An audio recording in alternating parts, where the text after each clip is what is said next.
Okay, this is Dr. Percuoco, and I'm going to show you how to develop an eating plan based on the Mediterranean style of eating. If you didn't know this before, the Mediterraneans are some of the healthiest people on the planet, and they eat food that turns to blood sugar slowly, and that keeps you healthy. If you eat food that turns to blood sugar quickly, you tend to gain weight and develop diabetes. So you can imagine who's eating, which country's eating a lot of high glycemic foods, meaning high food that turns to sugar fast. It's America. That's why we're obese and we're overweight. This is probably why you're tuning in today. So Mediterraneans will eat food that is low glycemic in nature, meaning that it turns to blood sugar slowly. Even though the sugar that's in two pieces of fruit is the same, it doesn't mean that they'll both turn to blood sugar in your body at the same rate. Therefore, like bananas and pineapple turn to blood sugar very rapidly, so they're high glycemic foods. Low glycemic fruits would be peaches, pears, apricots, and apples. Now, they may have the same sugar content as bananas and pineapple, but they're released different when they go into the body, so not everything's created equal. So you're going to see here on our screen today, all around here, there's a big shopping list, if you will, of foods that are low glycemic, meaning they're just going to turn to blood sugar slowly. This is going to help you to be a healthier individual. Also, it'll help you to lose weight when you eat this way. So first thing we're going to see is there's a bunch of categories here. You can see me kind of wiggling over the screen under food groups, and I'm going to blow this up just so we can have a better look at it. Okay, so under food groups here, there are concentrated proteins, legumes, dairies, nuts, seeds, category 1 and category 2 vegetables. We'll talk about those in a minute. Fruits, grains, and oils. And at the bottom you see total calories. I know you're thinking, no, I don't want to calculate calories. Don't worry, you don't have to. I'm going to do it for you. The amount of calories that you specifically are going to need to become healthy and to lose body fat and be leaner is something that I figure out in my office. You'll come in and I'll do a body composition analysis where I hook your body up to a computerized system of electrodes, and it'll tell me what you're made of, how much fat, how much water, how much lean tissue, and then I'll know how to calculate the amount of calories to put in this particular area right here. So yes, I'll be looking at calories here. Let me just put on my pen. Let me get the pen correct for you here. Let's see if this one's good. Yeah, that pen will be okay. All right, so the amount of calories that an individual needs is based upon my expertise.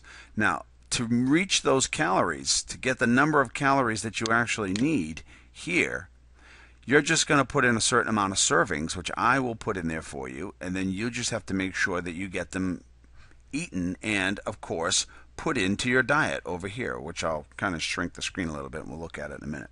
So it'll be important for us to know that we're going to pick, first and foremost, I am going to calculate how many calories that an individual needs. So I'm going to start out by saying that you're going to be on a caloric diet now of 1,400 calories.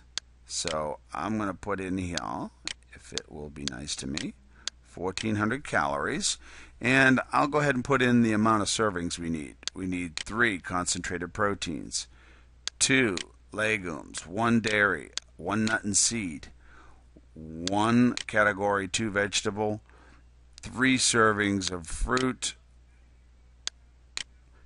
and 2 servings of grains, 4 servings of oil. If you take and eat all those servings, you'll eat 1,400 calories. 1,400 calories is usually a caloric load for a woman, maybe between 5 feet and 5'8", 20, 30 pounds overweight, doesn't matter. But of course, that just gives you an idea. So it's not going to be a guy that's going to eat 1,400 calories. He's going to need more. So let me back off for a moment and show you the entire page that we're going to be working with here. And it's probably too small. Let's go back to 75%. Okay, so this is going to be your menu plan, and you're going to try to make one of these for every day of the week. You might make 3 or 4 and then kind of mix and match them. And again, if you're listening to this today and you're watching this, I'm going to give you about 28 days of diets that someone else has already created for us or who created it through my tutelage.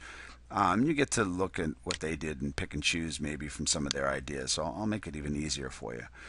All right, so as you can see, you'll be looking at concentrated proteins here, legumes, your dairies, and these are all the foods right within the category. So you just pick off of these and you begin to eat them. So the first thing we're going to do is we're going to talk about when should we be eating. You need to wake up in the morning, not 8:30. You got to change your timing. You got to get up around 6:30 at least. So let me zoom up a little bit here and get us up into the wake up time. So I'm going to base this wake up time on a 5:30 wake up.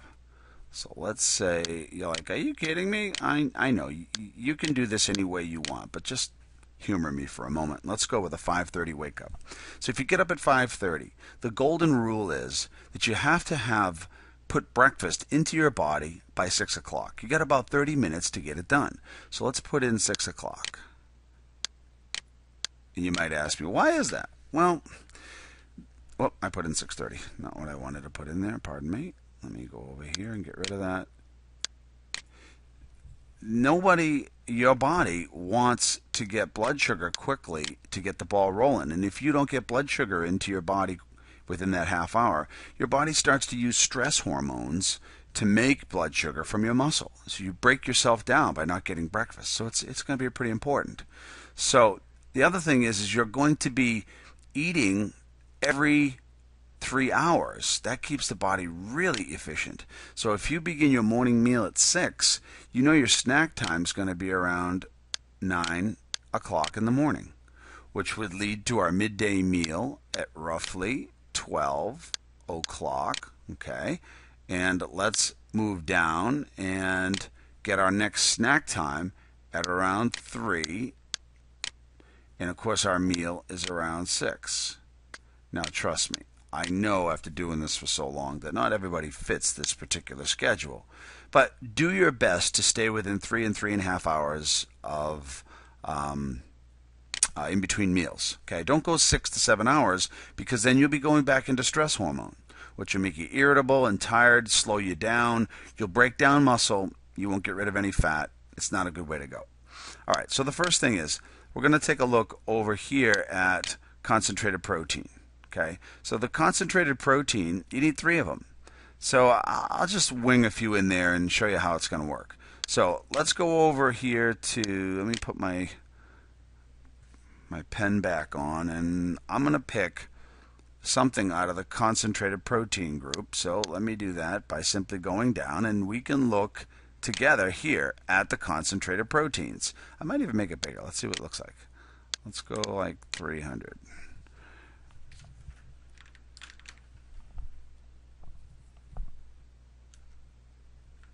Okay, so if I could pull this down, let's take a look at what is in the concentrated protein categories. All right, first thing, the serving size, about 3 to 4 ounces of anything cooked is about a serving. That's going to be like a deck of playing cards. If you're going to have a piece of chicken breast, think about something the size of a cell phone, if you will, like an iPhone. I have one, maybe you do as well, or a Droid. About that size dimension is roughly going to give you 3 to 4 ounces of some sort of cooked protein. And you look down and say, well, there's meat, poultry, fish. It can be grilled, baked, roasted. Fish is always a great choice, of course. It's very low in fat and trans fats. There's no sodium in it. There's no cholesterol in it. It's great. Now, cheeses, as a rule, you want to eat cheeses that are hard, not soft, and then eggs are okay. 2 eggs whole or 3 egg whites plus a whole egg. There's certainly egg beaters and substitutes, but what you'll see here is you'll see beef, lamb, poultry, chicken, Cornish game hen. These are all things that produce low levels of cholesterol and they're low glycemic.